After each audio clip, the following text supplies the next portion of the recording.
YouTube suspended my account with just 13 subs, 5 videos and less than 700 total views. There was no copyright strike, no notice, no emails, nothing. Zero, nada, zero communications. I really felt like crying. I just started out and that was really sour, but I recovered from it. I'll tell you how you can do the same, or if something like that, like YouTube termination, comes to your account, what can you do about it? What is up, beautiful people? James here from Byte Me. It wasn't a very golly day for me that day.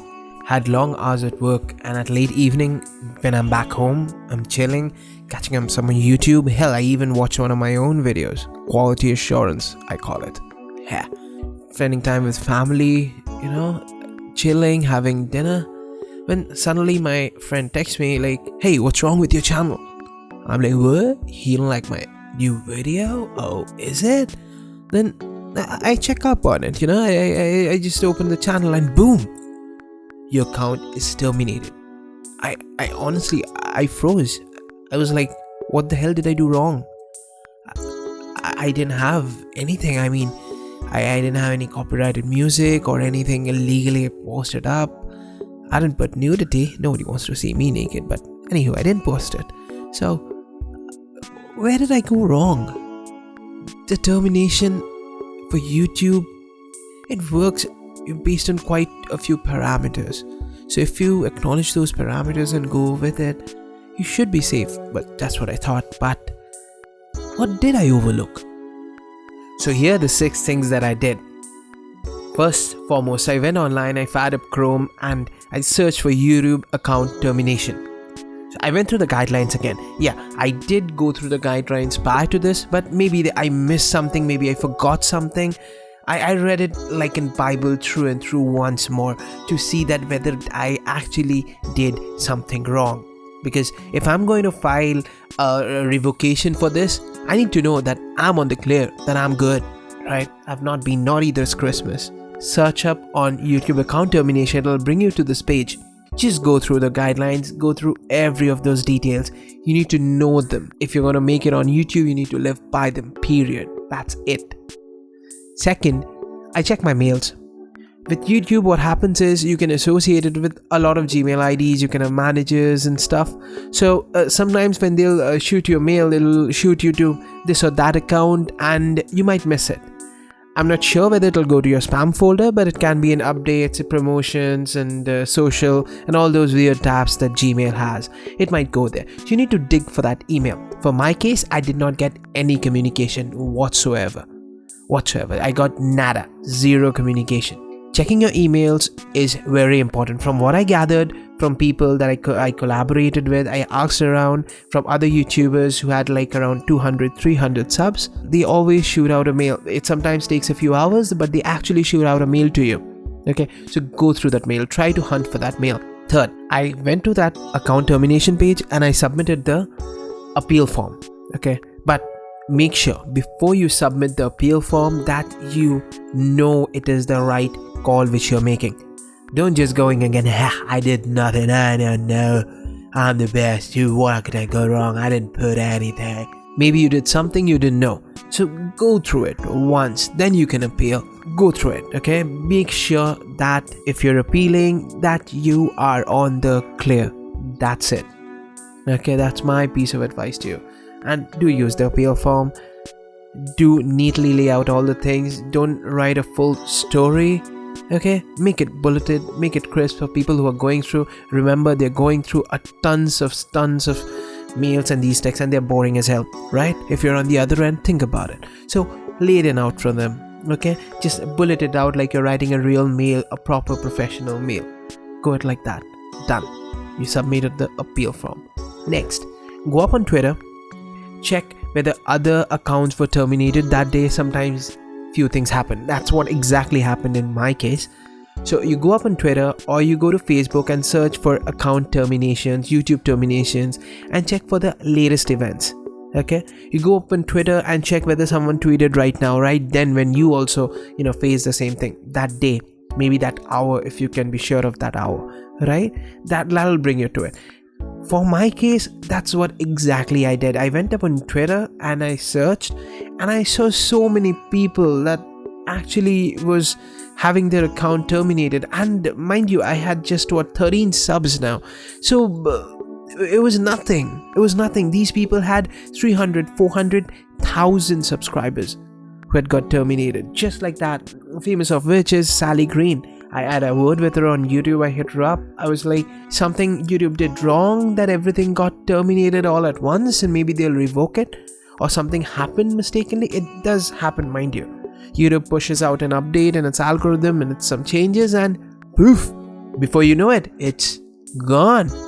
That's how things work, programming is not always fancy. So go to Twitter, search up, if you get certain people who are very established YouTubers, if you aren't, go talk to them, ping them once, you tweet at them, and look what they're saying, look what the conversation is going, right? Okay, so with Sally, I got a ton of valuable advice. Even when her account became active, she tweeted out to me to check my own account. Few pointers which I had, what everyone is doing, all these lists which I can tell you now, I got all these details from Twitter. That's one thing which I did correct, right? And there are many more established YouTubers. They have a communication channel when you have 100k subs. But in my case, I never had a single point of contact from Google. There's no phone number, there's no mailing address. What I'm going to do, send a sane mail that, hey, you terminated my account? There's no personal thing, right? So I tweeted out to YouTube and YouTube creator handles as well, and appealed them that I filed the appeal case, and could you look at it? This is what happened. I laid it out for them, and you collaborate with other people who, if in that case, was unlucky as you are, right? Fifth, so it was more easier when what I was talking about. It's more easier for you if you have more than 100,000 subscribers. You will have points of contacts, which you just said. So when you go to these meets, make sure you're socializing with the right people to get those contacts. These are very, very important. Okay, like in real life, when you go for anything else, you need points of contacts, you need people to talk to. If you don't have those people to talk to, it gets very difficult to get those details out, right? So get those point of contacts. If you are well over 100k subs going through these meets, lucky you. I envy you, actually. I don't have, but go for them, get those infos, right? And sixth, sometimes just write down, it could be just a glitch. Just in my case, it was just a glitch, I guess. Everyone's account got terminated and they came back online. Maybe YouTube screwed up. I don't know what they do. I mean, the quality assurance doesn't work. What happens?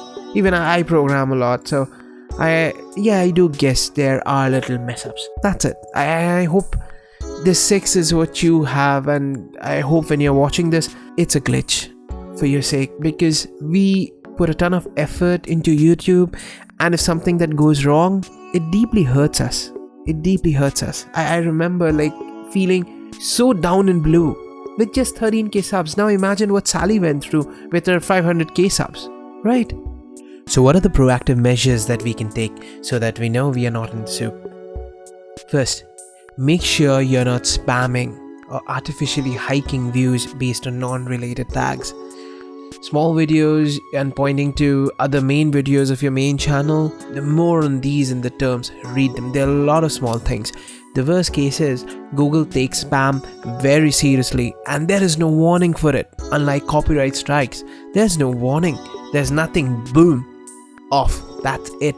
So make sure you read the section for the spam very carefully, right?